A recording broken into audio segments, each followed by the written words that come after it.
Hello, I'm here with a little pre-episode request. It is that time of year again. It is British Podcast Award season, and therefore I am asking you if you feel so inclined to vote for Real Life Ghost Stories in the Listener's Choice Award for this year's British Podcast Awards. In order to do this, you need to go to britishpodcastawards.com/voting. And it's really simple and easy to do. It takes about 30 seconds. You just type in the podcast. They will send you a verification email. And it's very important that you click the link in the email that you receive to verify your vote. And look, here's the thing. Real Life Ghost Stories has done really well in the last couple of years in the Listener's Choice for both the Irish Podcast Awards and the British Podcast Awards. And that's all on you guys.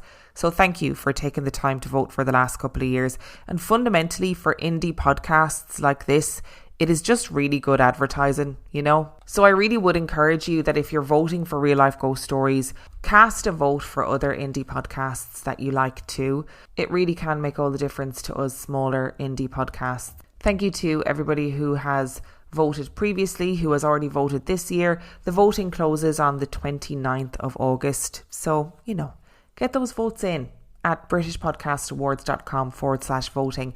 Thank you. Enjoy the episode. This summer, Instacart presents famous summer flavors coming to your front door. Or pool. Or hotel. Your grocery delivery has arrived, sir. That was faster than room service. No violins in the lobby. Oh, seriously? Anyway, sit back, relax, and get delivery in as fast as 30 minutes. Starring your favorite snacks, drinks, and more. Download Instacart for free delivery on your first 3 orders. Rated H for hungry audiences. Offer valid for a limited time. Minimum $10 per order. Excludes restaurants. Additional terms and fees apply.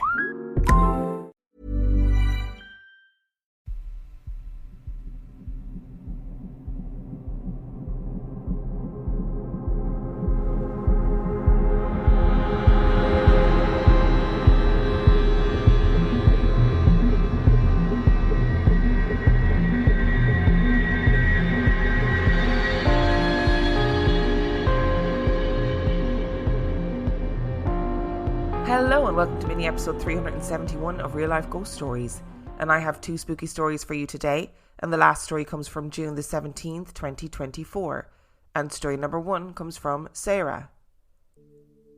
I'm not sure whether my experience was an accidental past life regression or what, but it's interesting. And I'd love to hear your thoughts on what I experienced. You said in episode 62 that research shows children start to forget their past lives at the age of 6. Well, if that is what I experienced, I remembered mine when I was a little bit older than that, and it was triggered by a specific moment. When I was a kid, I was always climbing trees, following my dad up ladders when he was cleaning out the gutters on the house and trying to get into the loft. Like many children, I was completely fearless, and heights didn't bother me at all. So when my parents took me up to the top of Blackpool Tower when I was about 8 years old, they thought nothing of walking me out onto the glass panel in the floor to look down at the world below.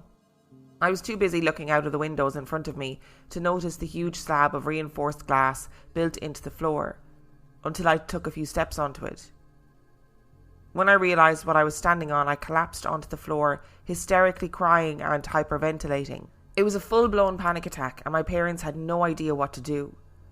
After trying to calm me down verbally for a few moments, they realised it wasn't working and had to physically pick me up and carry me downstairs to the cafe. I was in such a state when I finally calmed down, I was bought a giant bag of marshmallows, so I didn't really understand what had happened. I knew it must have been serious. To clarify, I grew up in a household where illness and injuries were not pandered to. The rules were very much, if you're too ill to go to school, you're too ill to play out, too ill to watch TV, play any games or have any sort of fun. You were to lie in bed until you felt better. If you fell over or off your bike, if you weren't bleeding and nothing was broken, you were expected to get up, brush yourself off and carry on. It wasn't an unkind upbringing, just one that placed toughness and tenaciousness above mollycoddling. So to be given an entire bag of marshmallows after what happened worried me slightly. That what had happened was serious. But also comforted me that my parents recognised that I hadn't acted up to cause a scene. I had been genuinely scared, and my body acted in a way that my brain had no control over. My fear of heights developed from that moment, which probably isn't that much of a surprise. But it got decidedly worse as the years went on. and by the time I was in my early teens, I couldn't even stand on a chair. I knew my phobia was irrational. Logically, I knew it was highly unlikely that I would fall off a chair and die, putting a poster up on my bedroom wall. But when I tried, my whole body would shake, I would hyperventilate, cry, sweat, and go into such a state of panic that my body would freeze, stopping me from getting myself out of the situation.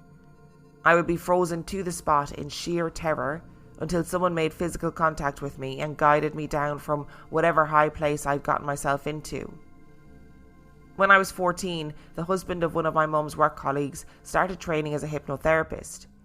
He had helped a few people to successfully stop smoking, but was looking to expand his work into helping people with other addictions and phobias. He needed people to practice on, and I needed help, so he and my mum came to an agreement. He would conduct a free session of hypnotherapy on me in exchange for feedback and a recommendation. I agreed to the plan. So one evening after work, my mum collected me and took me over to her colleague's house. My mum and her work friend sat in the kitchen with cups of coffee, while I followed my mum's colleague's husband into the adjoining sitting room. We sat in separate chairs and chatted for a few minutes. He explained what was going to happen and reassured me that I'd be aware of everything that took place during the session, that I would have ultimate control over everything I said and did, and he wouldn't be able to make me do anything I didn't want to do, that I could stop the session at any time, and crucially, that I would remember everything that happened. This made me feel much calmer and a bit safer about letting a stranger into such an intimate part of my brain, and I agreed to carry on. He took me into a state of deep relaxation at first, and got me to close my eyes and envisage myself in a garden. He had me imagine I was walking through the garden, smelling flowers, feeling the grass under my feet and the sun on my face. This is your safe space, he told me. When you're in an uncomfortable situation and it's getting too much, you can bring yourself here in your mind's eye, calm yourself and think rationally about the situation that you're in. Then he got me to recall the most recent times I had felt panicked or uncomfortable. The last time someone was mean to me at school, the last argument I'd had, etc. He let me say as much or as little about those moments as I liked. It didn't matter if I didn't tell him anything, as long as I thought about it and experienced the feelings I felt at the time. Then he would bring me back to the garden, my safe space, and guide me through breathing techniques to calm me. These moments I was remembering weren't traumatic. He was just getting me to practice the safe space technique to make sure that I could take myself there so I wouldn't get into a meltdown during the session. Once he was satisfied that I wasn't going to have a panic attack, he explained that hypnotherapy can be used to unlock hidden memories, that some memories are forgotten because they happened so long ago, but some are blocked by our brain because they're traumatic. He assured me that though this can be painful, it can be helpful to unlock the memory so you can pick it apart, deal with it rationally and put it to bed. He told me that one person he did hypnotherapy on could remember tiny details about the first time they were affected by whatever it was he was trying to help them with. This happened when she was a small child, but she could describe the shoes she was wearing, even the colour of the shoelaces, he told me. He was very proud of this fact, which was apparently corroborated by the woman's mother, who, on hearing the story, dug out photographs taken the same day as this lady's traumatic experience, and the shoelace colour was confirmed. I agreed to continue, so he started taking me back in time, starting with some more recent events when I found myself up high. He had me explain the situation, where I was and how I was feeling, bringing me back to the garden after each one. We travelled further and further back in my memories until eventually he said, "Now go back to the very first time you were ever scared of heights." I knew this was coming, of course. I was expecting to revisit that infamous moment up Blackpool Tower. But what I saw in my mind, what I recalled from the forgotten recesses of my brain, was something very different. In my memory, I was standing on the edge of a mountain ridge, looking out at a landscape of lush green forest. The tops of the trees in the valley below me were meters away, and so dense that it looked like a green carpet stretching out for miles ahead. What the hell? Where is this? I thought, my mind racing, trying to place the memory. I'd never seen this view before and had no idea where it was. "Where are you?" he asked. I looked around myself in my mind's eye. There was a path or track of some sort of dirt road behind me, running around the side of the mountain, disappearing at both ends. Opposite me, on the other side of the track, was a wall of green vegetation, sweeping up to the peak of the mountain above. "Sarah, where are you?" he asked again. I didn't know what to say. I didn't understand what I was seeing, so I lied, hoping it would give me more time to figure out what was happening in my head. "Blackpool Tower? How do you feel?"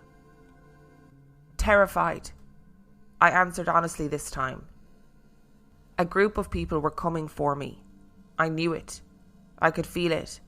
My life was in danger and I was desperate to get away, but I didn't know what direction they'd be coming from. I looked up and down the path. I could hear them, but I couldn't see them. They could even be coming over the mountaintop, through the vegetation. I turned back to face the edge of the mountain, feeling whoever it was gaining on me, feeling trapped. "What shoes are you wearing?" I looked down at my feet and saw hobnail sandals below bare legs. I'd never worn anything like that before. I knew I wasn't naked. There was fabric on me.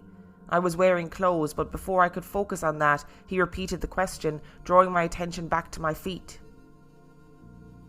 "What shoes are you wearing, Sarah?" Blue and white trainers." I lied again, making a guess at what I was wearing that day up Blackpool Tower. As I stared at my feet, trying to figure out what the hell I was seeing, I could feel people closing in behind me. I edged closer to the side of the mountain and my feet started slipping away underneath me. The ground was a red sandstone colour and was loose and dry, a mix of gravel and sand. As I panicked, I tried to scramble backwards away from the edge of the mountain. But the more I scrambled, the more loose earth I dislodged. Dust billowed up around me and I grabbed at the ground with my hands as I lost my footing and my legs slipped over the edge. There was nothing to hold on to, and as I frantically clawed at the loose earth around me, the realization hit that I couldn't save myself. Looking up, I saw faces peering over the edge to look at me. Whoever they were, they had caught up to me and were watching me struggle. They could have saved me if they had reached out a hand and pulled me up, but I knew they wouldn't. This was it. I was going to die. I was no longer answering the hypnotherapist's questions. I was sobbing, sweating and shaking. He brought me back to the garden, calmed me down and ended the session. We joined my mum and her colleague in the kitchen where we told them about the session. He told my mum that I had took him back to Blackpool Tower, that was the trigger moment for my phobia, and that I had described the shoes I was wearing on the day. I felt a bit bad for lying to him and was about to come clean when he said to my mum, she was crying real tears and she was shaking. She was absolutely terrified during that memory and it was real. She wasn't putting it on. He was trying to assure my mum that I wasn't a dramatic teenager putting all this on for attention, that this was a genuine phobia and it had a very real trigger. But it wasn't walking on a glass panel at the top of Blackpool Tower that I was terrified about, apparently. It was sliding off the edge of that dry, dusty mountainside, a mountain that I had never seen before. Wearing shoes that I had never worn, trying to get away from people I'd never met, that scared me to the point of causing a very real phobia of heights. In the car on the drive home, I confessed to my mum what I had really seen in the session, hoping that she could shed some light on it. She was gobsmacked. "Why didn't you tell him the truth? He could have helped you explore the memory a bit more, figured it all out," she asked. I understood her frustration, but reliving any more of that memory was the last thing I wanted to do. That scene on the mountainside has forever been unlocked in my brain now, and will be part of my memories forever. The memory of sitting in the chair in a stranger's house and remembering it, but also the memory itself. Just as some important memories carry emotions after the event, remembering a loved one who passed decades earlier can still make you feel sad, or remembering something funny someone said that can make you laugh out loud. The memory of slipping off the side of that mountain still triggers feelings of anxiety in me 20 years since I remembered it for the first time. So before we jump into the discussion of this, Sarah actually added an addendum to say that I'd just like to add that hypnotherapy really works. I include a photograph of me at the top of the Empire State Building aged 18 to prove it. I'm the one on the left with the tear-stained face. Yes, I cried the entire time and clung to the railings until my knuckles were white, but considering 4 years earlier I couldn't even stand on a chair without experiencing a panic attack, this was a pretty amazing moment. I continued to use the breathing techniques and safe space visualizations he taught me to think calmly and rationally about situations. If something looks safe, precautions have been taken to keep me safe, and the likelihood of something bad happening is low. I'll make myself do it. I'm now 35 and my phobia has all but disappeared.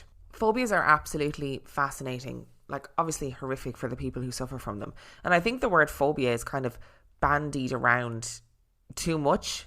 There's a difference between being phobic of something, which obviously for Sarah, like to not even be able to stand on a chair to put a poster up without being gripped by intense fear and panic, like that is phobia. That's a phobia 101, you know what I mean? But I think that sometimes when people dislike things or things make them uncomfortable, they're like, oh, I'm phobic of this thing, or I have this phobia.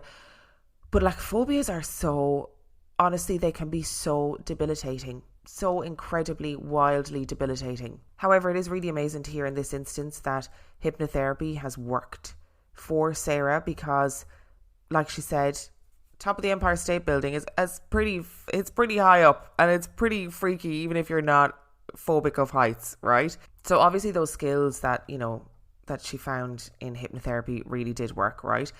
But I find past life regression and hypnotherapy really, really fascinating. I may have mentioned this on the podcast before, but I know a woman who was in a really serious car accident many moons ago, and her daughter was in the car with her, and she was completely traumatized afterwards. As you can imagine, they were both lucky to escape with their lives, but she was completely traumatized, and she decided to go for hypnotherapy to try and get over her fear of getting into the car.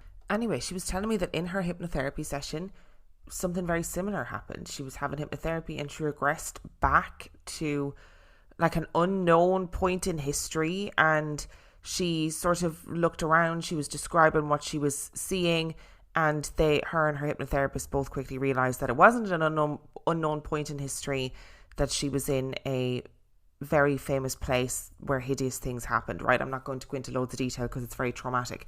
So when she came around, she was shocked by what had happened, and the hypnotherapist was also shocked. They were like, that's not what I thought was going to happen. Anyway, in this instance, like, this is wild. Was it that when you were on the platform in Blackpool, on Blackpool Tower, that the reason that you hyperventilated, blah, blah, blah, blah, was because the shock of realising you were there triggered that same feeling in your brain as when you were on the mountain? And that was like buried away deep down inside, because it's a very primal thing to be frightened of heights. And I think they say, now scientifically this may not be true, so I apologise, but don't they say that babies are born with two fears, loud noises and falling? So is it possible that your brain held on to that primal fear of falling because that's exactly what happened in some sort of past life? And then in the hypnotherapy, your brain was like, Blackpool, no, babe, that is not where this all started. This all started, you know, hundreds of fucking years ago when I was up a mountain running away from some people. I genuinely think that if someone turned around and said, some scientist or whatever, and said, look, it's absolutely true that we have past lives. We've scientifically figured it out. We have past lives. Honestly, I would not be surprised. I'd be like, yeah, figures. Yeah. And maybe there's only so much consciousness to go around that sometimes it needs to be recycled. Hypnotherapy does scare the shit out of me though. I know it works for people. You know, I've had a brief dabbling with hypnotherapy with one session, that was all. So I don't know enough about hypnotherapy, but I don't know, if I was having hypnotherapy and I unlocked some like past life, it would give me the heebie-jeebies.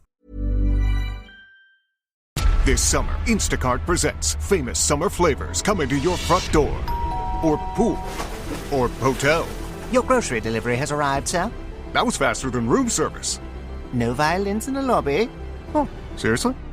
Anyway, sit back, relax, and get delivery in as fast as 30 minutes. Starring your favorite snacks, drinks, and more. Download Instacart for free delivery on your first 3 orders. Rated H for hungry audiences. Offer valid for a limited time. Minimum $10 per order. Excludes restaurants. Additional terms and fees apply. Hey, I'm Ryan Reynolds. At Mint Mobile, we like to do the opposite of what Big Wireless does. They charge you a lot, we charge you a little. So naturally, when they announced they'd be raising their prices due to inflation, we decided to deflate our prices due to not hating you. That's right. We're cutting the price of Mint Unlimited from $30 a month to just $15 a month. Give it a try at mintmobile.com/switch. $45 up front for 3 months plus taxes and fees. Promo rate for new customers for limited time. Unlimited more than 40 gigabytes per month. Slows full terms at mintmobile.com. And story number 2 comes from Fergus. Self-proclaimed skeptic here. I grew up in a post office grocery shop in Ireland, a small rural village in Ireland where, when I was growing up, just had one business and it was my house. I'm the 5th generation to be born in my house. It is the first building to have been built in the village and is over 200 years old. Our shop really was the centre of the community. It was across from the church, and every Sunday morning it was the hub for conversations about all that had gone on in the village in the past week. My father is truly the man of the house. His father before him ran the shop, and he was the embodiment of what our house was. A place of pure community. Many people came to the shop for 5 minutes for a quick item and ended up spending an hour having a cup of tea in our kitchen and maybe even a drop of whiskey before they kept going. My father knew every car that passed when the shop was open, and every single person in the community and all of their parents from his childhood. Everyone I ever knew as a child, I knew because they'd been in my house. My father had a great relationship with all of our customers. He was well respected as a businessman and known to take no crap from anyone if they tried to give it. He was a friend to all. And so I get to his premonitions. Dad worked a second job for more money when me and my brother were born, and my mother worked the shop. We also had a farm, so we were all hands on deck from a young age. Dad was often up at 5 a.m. to start his day, hours before anyone else. Dad would be downstairs having breakfast, and hear my mother calling him upstairs. He would leave his breakfast to see what she wanted and why she was awake, to go upstairs and see her sound asleep still in bed. He can quote 5 times that this happened.